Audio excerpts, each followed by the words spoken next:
बादशाह अकबर की एक पत्नी थी, उसका नाम था ताज बेगम। क्या नाम था? सब लोग इधर देखो, क्या नाम था? ताज बेगम। तो पहली बार दर्शन करने के लिए ताज गई हैं। विराज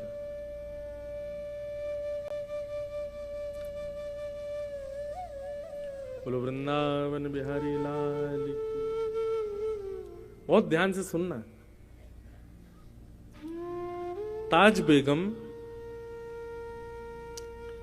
पहली बार अकबर के साथ गोवर्धन गई। अच्छा, अकबर के ऊपर एक चीज तो लगती है कभी कभी, अकबर के ऊपर कृपा तो थी ठाकुर जी की। वो वृंदावन भी जाता था, गोवर्धन भी जाता था तो वो अकबर ही, पर उसको संतों के दर्शन खूब हुए। स्वामी श्री हरदास जी ने बड़ी कृपा की, गुसाई विठलनाथ जी का बड़ा आश्रय प्राप्त हुआ अकबर को। था तो वो मुगल, लेकिन उसके शासन में, अब मेरे पढ़ने में ना आई हो तो बात अलग है, लेकिन जहां तक मैंने देखा कि उसने कभी मंदिरों को और किसी भी हिंदू वैदिक सनातनी को कभी ज्यादा कष्ट तो नहीं दिया। दर्शन आदि करने देता था सबको। आपके ओरछा के राजा मधुकर शाह जी भी मित्र थे अकबर के। तो अकबर ऐसे कभी कभी दिग्विजय के लिए घूमने जाता था। गोवर्धन गया, गुसाई जी से प्रार्थना की कि हमको श्रीनाथ जी का दर्शन करना है। गुसाई जी बोले देखो हमारे मंदिर का निधान है, विधान है कि केवल वैदिक हिंदू ही भीतर प्रवेश कर सकते हैं भगवान। तो आपको दर्शन की यदि इच्छा है तो हमने एक ना मंदिर में खिड़की बनवा रखी है, वहां से हम दिखा देंगे ठाकुर जी आपको। अकबर बोला वहीं से दिखा दो। तो अकबर ने वहां से ठाकुर जी को देखा, ठाकुर जी को दर्शन करके वो चला गया। जैसे ही ताज बेगम बैठी उस खिड़की में और जैसे ही उस झरोके में से ठाकुर जी को देखा, अब तो स्थिति हो गई कि नेत्र बंद करे और वही छवि दिखाई दे ठाकुर जी की। यही पीछे जो छवि, ये गोवर्धन नाथ स्वरूप ठाकुर जी का, यही छवि दिखे। अब तो वो जहां जाए उसको वृक्षों की भी आकृति ऐसी दिखाई दे, उसको मयूरों की आकृति भी ऐसी दिखाई दे, वो रोटी भी देखे तो रोटी की आकृति भी ऐसी दिखाई दे। जहां देखे जित देखूं उतित श्याममयी, जहां देखे वहां श्याम सुंदर दिख रहे हैं। अब इसको आप क्या कहोगे बताओ? ताज बेगम का ना तो संग अच्छा, ना कुल अच्छा, ना परवरिश अच्छी, लेकिन फिर भी ठाकुर जी के प्रति प्रेम। इसको ये कहते हैं कि ताज बेगम नहीं गई है ठाकुर जी के पास, ताज बेगम का मन नहीं लगा है, ठाकुर जी का मन लग गया है ताज बेगम में। ये कहते हैं, इसको कहते हैं भगवत प्रीति। एक तो होता है हमको ठाकुर जी प्रिय लगते हैं, एक होता है ठाकुर जी को हम प्रिय लगे। ये कथा आदि इसलिए है भैया, हम लोग ताज बेगम जैसे तो नहीं है। ताज बेगम का जरूर पूर्व जन्म का कोई सत्कर्म होगा कि ठाकुर जी को प्रिय लगी, पर ये कथा आदि हम इसीलिए सुनते हैं ठाकुर जी को हम प्रिय लगे, हमें देख के ठाकुर जी रीझ जाए। ताज बेगम को खूब ज्वर चढ़ने लगा, बुखार आने लगा। बादशाह ने खूब वैद्य बुलाए, हकीम बुलाए, लेकिन कोई ठीक नहीं कर पाया। एक दिन बादशाह से जाकर के ताज बेगम ने अपने मन की बात कही, बादशाह हमारा ज्वर ठीक नहीं होगा, क्योंकि ये कृष्ण विरह का ज्वर है। जब से हम आपके साथ गोवर्धन गए और जब से हमने त्रिभंग लली श्याम सुंदर को देखा, तब से सब जगह हमको वही दिखाई देते हैं। हमें लगता है हमारा जन्म आपके सेवा के लिए या किसी और कार्य के लिए नहीं, हम उन्हीं के लिए पृथ्वी पर आए हैं। आप कृपा करके हमको वृंदावन भेज दो। अकबर ने पहले तो बहुत मना किया, लेकिन बाद में ताज बेगम की बात मान करके अकबर ने उनको वृंदावन जाने की आज्ञा दे दी। ताज बेगम वृंदावन आ गई और वृंदावन में रह करके ठाकुर जी का नित्य दर्शन करती थी। अच्छा, एक बड़ी सुंदर घटना है, ऐसी दो तीन लोगों के साथ हुई है। ताज बेगम को मंदिर में प्रवेश तो था नहीं, वो मंदिर में जाने तो देते नहीं थे। लोग बाग डरे रहते थे, अगर मुगलानी है कहीं भीतर जाकर के कुछ गलत अनर्थ कर दे तो मंदिर अपवित्र हो जाएगा, तो उसको बाहर ही रोक दिया जाता था। लेकिन उसकी भक्ति इतनी प्रबल थी कि वो दर्शन करके आने वालों से पूछती थी, श्याम सुंदर कैसे लग रहे हैं? तो बताते, बोले आज ऐसा मुकुट पहना है, आज कानों में ऐसे कुंडल पहने हैं, गले में ऐसे हार पहने हैं, ऐसी पीतांबरी पहनी है, ऐसी पजम्मी पहनी है। तो उन्हीं का चिंतन करती थी, सुन करके ऐसे ठाकुर जी लग रहे होंगे। और कभी कभी ठाकुर जी की वैसी आकृति रेत में बनाती और वहीं दर्शन कर लेती। बोले वाह श्याम सुंदर, आज आप ऐसे लग रहे हो। धीरे धीरे ताज बेगम की स्थिति इतनी ऊंची हो गई कि अब ताज बेगम किसी से पूछती नहीं थी, अपने नेत्र बंद करके अपने आप ही एक आकृति बनाती थी और दर्शन करके आने वाले से कहती थी, सुनिए आज ठाकुर जी ने नीली चोली पहनी है, आज ठाकुर जी ने गले में मोतियों की माला पहनी है, आज ठाकुर जी ने ऐसी पाग पहनी है, कानों में मत्स्याकृत कुंडल पहने हैं, हाथों में सोने के कड़ूले पहने हैं। और दर्शनार्थी बता, हाँ बिल्कुल ठाकुर जी ने ऐसे ही पहने। तो ताज बेगम आनंदित हो जाती, जय हो मेरे लाल। अब ताज बेगम को मंदिर जाने की आवश्यकता नहीं थी, वो नेत्रबंद करती थी और ठाकुर जी का प्रत्यक्ष दर्शन होता था। मैं कभी कभी मेरे ऊपर एक कृपा हुई ठाकुर जी की, वो सुनाया करता हूं, बहुत ध्यान से सुनिएगा बंधु। भक्ति की प्रधानता। कभी आप मंदिर जाया करें ना ठाकुर जी के, चाहे आप वृंदावन जाओ, चाहे आप महाकाल जाओ, चाहे आप टेकरी हनुमान जाओ, कहीं भी जाओ, ठाकुर जी आपको स्वीकार कर चुके हैं, इसका प्रमाण लेकर के जाओ। और वो कैसे कि बिना दर्शन किए पहले ही सोच लो, आज ठाकुर जी ऐसे दिख रहे होंगे, आज ठाकुर जी की जो वस्त्र पोशाक होगी वो इस रंग की होगी, आज ठाकुर जी गले में माला जो होगी ना वो मोतियों की होगी, आज ठाकुर जी के श्री अंग पर जो पुष्प होंगे वो मोंगरा के होंगे या गुलाब के होंगे या कन्नेर के होंगे। जो विचार करो, 2-3 चीजें विचार करके जाओ, उनको फिर जाकर के देखो ये आज ठाकुर जी ने ऐसा कुछ किया है कि नहीं। अगर एक वस्तु भी आपके मनोभाव से मिलती हुई ठाकुर जी ने धारण की हो तो समझ जाना ठाकुर जी आपसे प्रसन्न हैं। हमारे प्यारे गिरधर लाल जी का प्रथम जन्मोत्सव हुआ नाथद्वार में। तो नाथद्वारा में नियम क्या था कि कथा सुबह होती थी, शाम को उत्सव होता था। हम इतने व्यस्त हो जाते थे उत्सव में कि मैं नाथद्वारा श्रीनाथ जी दर्शन करने नहीं जा पाता था। पर एक बालक को हमने अपनी तरफ से नियुक्त किया था, भाई रोज तुम जाना और दर्शन करके हमको बताना आज ठाकुर जी लग कैसे रहे। वो ठीक है। तो सुबह सुबह उठ करके ठाकुर जी का स्नान आदि करा के उनका श्रृंगार करके आज जैसे पीली पीतांबरी पहना दी, सिर पर लाल पाग पहना दी, ठाकुर जी को नीली हठरी के अंदर विराजमान कर दिया। और इतने में 8:30-9 बज जाते। मैं तुरंत नाश्ता करके कथा में, वहां राजभोग आरती जब होती नाथद्वार में, उसके बाद कथा विश्राम होती थी 1 बजे। तो दर्शन में कर ही नहीं पाता था। तो पहले दिन व्यास मंच से उतर करके जैसे गया तो वो बालक खड़ा था, उसको मैंने बुलाया। मैंने, हाँ भाई दर्शन कराए तुम ठाकुर जी के? मैंने कहा हाँ। कैसे लग रहे ठाकुर जी? वो ठाकुर जी ने आज पीली पीतांबरी पहनी है, सिर पर लाल पाग पहनी है, गले में मोतियों की माला पहनी है और ठाकुर जी नीली हठरी में बैठे। मैंने कहा हमारे लाल जी की नहीं, मैं कह रहा हूं श्रीनाथ जी ने क्या पहना। बोले हम श्रीनाथ जी का ही बता रहे हैं। मैंने कहा ये तो हमारे ठाकुर जी ने पहना है। बोले कि नहीं महाराज जी, श्रीनाथ जी ने भी ऐसे ही श्रृंगार किया है। मैंने कि भाई पहले दिन तुक्का लग सकता है, दूसरे दिन देखते हैं कुछ होता है कि नहीं। अब दूसरे दिन हमने ठाकुर जी को फिर कोई बढ़िया सुंदर नीली पोशाक पहनाई और आज कांच की हटरी में ठाकुर जी को विराजमान किया, सिर पर बढ़िया सोने का मुकुट धारण कराया, सुंदर श्रृंगार। अभी भी मुझको ऐसा कुछ नहीं था, मुझे बस लगा ठीक है कल मैच हो गया, आज थोड़ी होगा।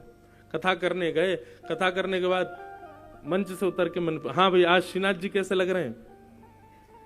बोले महाराज जी आज ठाकुर जी ने सोने का मुकुट पहना है, ठाकुर जी कांच की हटरी में बैठे हैं, ठाकुर जी ने आज लीली पोशाक धारण करी है। अब तो ये सुनकर के मेरे हाथ पांव कांपे। बस नाचने का मन करे। मैंने कहा सच बता भाई, तुम हमारे लाल जी को तो नहीं देख के आए? बोले नहीं नहीं, आपके लाल जी का मैंने दर्शन नहीं किया, मैं श्रीनाथ जी को देख के आया हूं।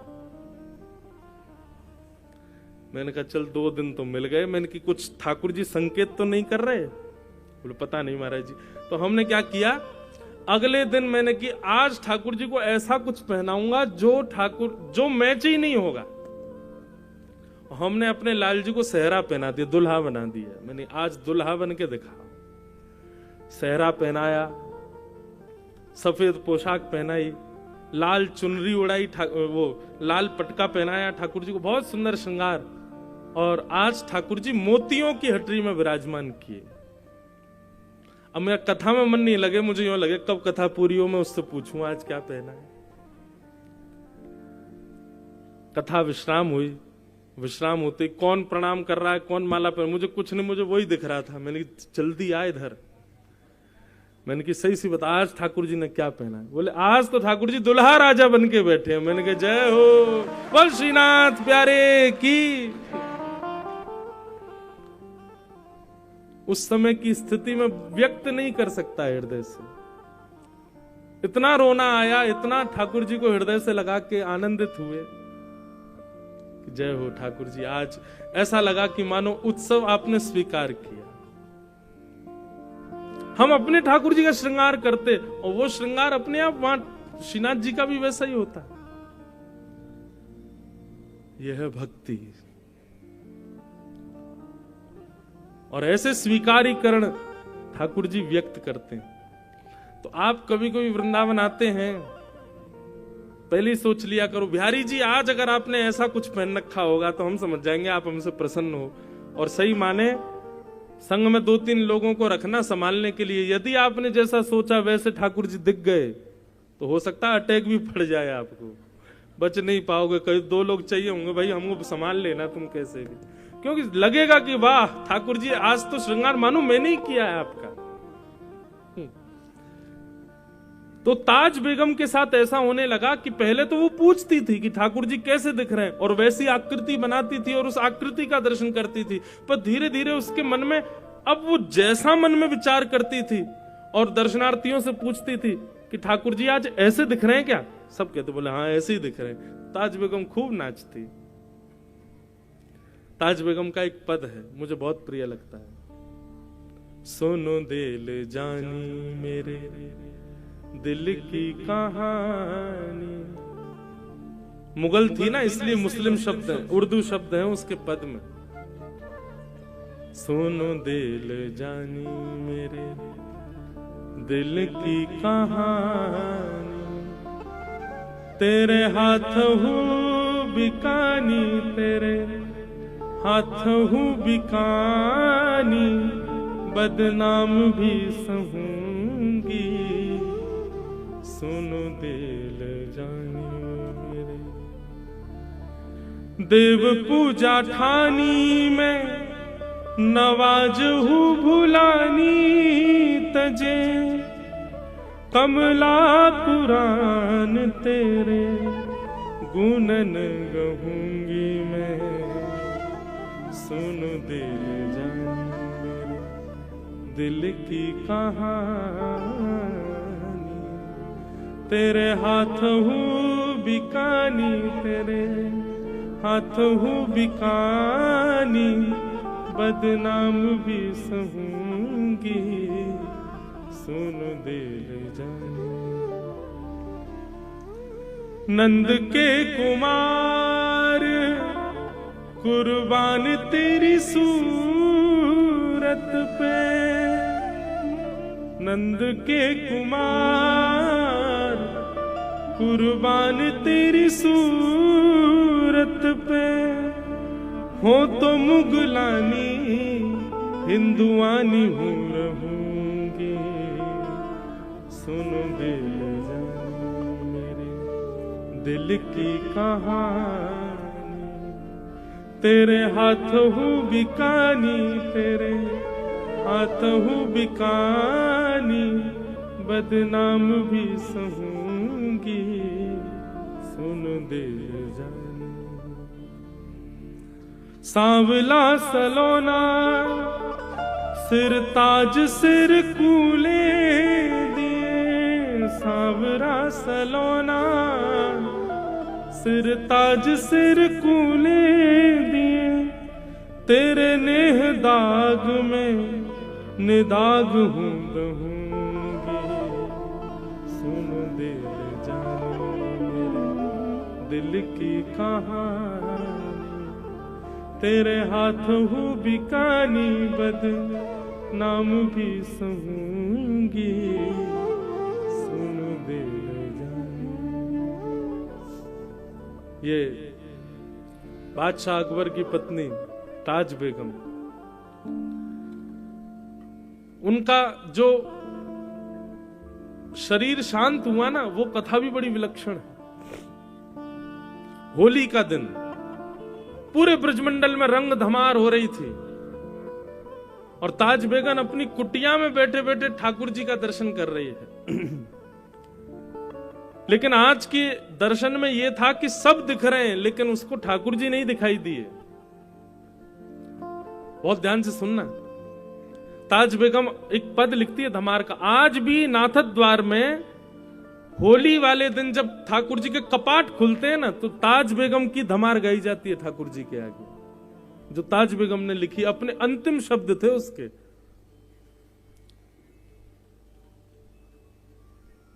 मुझे याद नहीं है पूरी धमार, पर बहुत बहुत अच्छी धमार है वो। बहुरी ढप बाज रहे, ऐसे उसका प्रारंभ है। बहुरी ढप बाज रहे, ढप बजते हैं ना हमारे वृंदावन में जब होली होती है, तो गाते गाते वो पूरे ब्रज का वर्णन करती है। नंद बाबा अबीर उड़ा रहे हैं, यशोदा मैया गुलाल उड़ा रही हैं, गोपियां एक दूसरे के गाल पे गुलाल लगा रही हैं। अरे कहां तक गए, गैया भी एक दूसरे से अपने अंग को रिगड़ करके होली खेल रही हैं। ग्वाल बाल सब यमुना जी में कूद रहे हैं। इस प्रकार पूरे ब्रज का दर्शन करते हुए अचानक लिखते लिखते वो रुक गई। 5-6 पंक्तियां लिख दी लेकिन अभी तक ठाकुर जी नहीं दिखाई दिए उनको, सब दिख गए। सबके वर्णन करते करते करते करते करते तभी ताज बेगम के मनोभाव में दर्शन दिखता है कि असंख्य गोपियां सुंदर गुलाल अबीर उड़ा रही हैं। गुलाल के एक जैसे मानो कोहरा जैसे पड़ता है, ऐसे गुलाल का कोहरा पड़ रहा है और उसमें मधुर मोर पिच्छ दिखाई दे रहा है। थोड़ी सी ठाकुर जी की वंशी दिखाई दे रही है। नीलांबर ठाकुर जी लाल लाल गुलाल के बीच में से जैसे ही निकल करके आए, ताज बेगम को लगा मानो प्रत्यक्ष ठाकुर जी सामने आ गए। और वो दर्शन करते ही आधा अधूरा पद लिखा था, वहीं ताज बेगम के प्राण निकल गए। तो वर्णन करते हैं ताज बेगम अपना पद पूर्ण नहीं कर पाई और उनके प्राण निकल गए। तो जो अधूरी एक पंक्ति रह गई थी ना, उस दिन जिस दिन ताज बेगम के प्राण निकले, उस दिन आकाशवाणी हुई वृंदावन में और स्वयं श्री राधा रमन लाल जी ने अंतिम पंक्ति पूरी की। निर्तत आवत ताज के प्रभु, गावत गीत धमार। ये ठाकुर जी की पंक्ति। सब रस चर्चाएं बंधुओं, सबके समझने के वश की बात नहीं, पर अद्भुत है।